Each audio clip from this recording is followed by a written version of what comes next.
ये हमारा कक्षा 8 का प्रश्नावली प्रश्नावली प्रश्नावली 1.1 का क्वेश्चन है और हम इसको सोल्व करेंगे। तो सबसे पहले क्या बोला है कि निम्नलिखित प्रत्येक में गुणन के अंतर्गत उपयोग किए गए गुणधर्म यानी गुण का नाम लिखिए। इसमें गुण का नाम पूछा है, कौन सा गुणधर्म इसमें लागू हुआ है। तो इसके पिछले वीडियो में हम बताए हैं, उस पर जाकर बच्चों तुम लोग ध्यान देना, उस वीडियो को देखना है, क्योंकि बताए हैं कि जिस संख्या में एक में किसी भी नंबर से गुणा किया जाता है तो उसको हम क्या बोलेंगे। तो उसमें हम यही बोलेंगे क्या, उसको हम बोलेंगे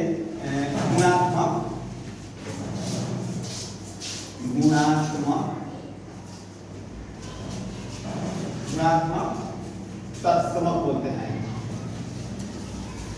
गुणात्मक तत्समक बोलेंगे, ठीक है।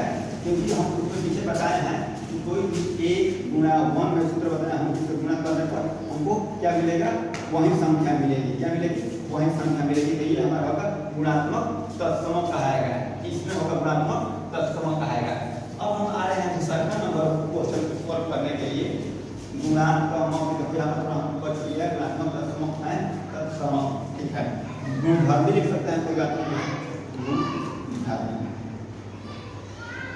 अब इसको हम सोल्व करने आ रहे हैं। तो ये आ रहा है 13/17 गुणा 2/7, ठीक है। अब यहाँ पर क्या 2/7 गुणा 13/17, यानी यहाँ पर हम थोड़ा देखेंगे कि क्रम का चेंजिंग हुआ है। जैसे यहाँ पर 13 है, यहाँ पर 2 है, तो यहाँ पर 2 हो गया, वहाँ पर 13 हो गया, यानी जो क्रम को क्या किया है, चेंज कर दिया है। तो इसमें हम कर देंगे क्रम विनियता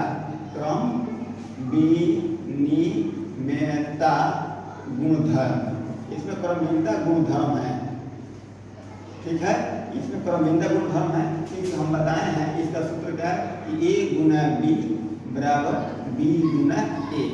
ये इसमें लागू हो रहा है, क्योंकि देखो a है तो फिर b है, और b का तो यहाँ पर ये चला गया है और यहाँ पर ये चला गया है, तो इसलिए इसमें क्रम विनियता गुणधर्म का पालन हुआ है, ठीक। अब हम इसमें आ रहे हैं 3 नंबर को बनाने के लिए। तो 3 नंबर में क्या बोल रहा है कि -29/29 मल्टीप्लाई 29/-19। इसमें क्या हुआ है कि इसको पलट दिया है। जब पलट दिया तो यहाँ पर हम बोलेंगे गुणात्मक प्रतिलोम गुणधर्म। यहाँ पर होगा गुणात्मक प्रतिलोम गुणधर्म, क्योंकि हम यहाँ पर बताए हैं कि a गुना b, ये होगा इसका सूत्र a Guna b Guna b/a। इसमें सोल्व करेंगे तो हमारा कट कर इसका आंसर आता है, वही संख्या 1 आएगी, ठीक है। ये तीनों का काम खत्म हो गया। अब हम आएंगे यहाँ पर, पूछ रहा है कि बताएं कि कौन से गुणधर्म यानी गुण की सहायता से आप 1/3 गुना 6 गुना 4/3 को 1/3 गुना 6 गुना 4/3 के रूप में अभिकलन करते हैं। तो हम अभी इसके पीछे एक सूत्र बताए हैं कि a Guna b Guna c equal, क्या बताया है कि a Guna b Guna c equal a Guna b Guna c। समझ आ गया? तो इसमें यही नियम लागू हुआ है जैसे में यहाँ पर हुआ है। तो 1/3 है, b है गुना 4/3 है, तो ये हो गया क्या हमारा। तो इसमें ये तो इसमें ये नियम लगा है। अब इसको हम बोलते हैं क्या, सहचार्य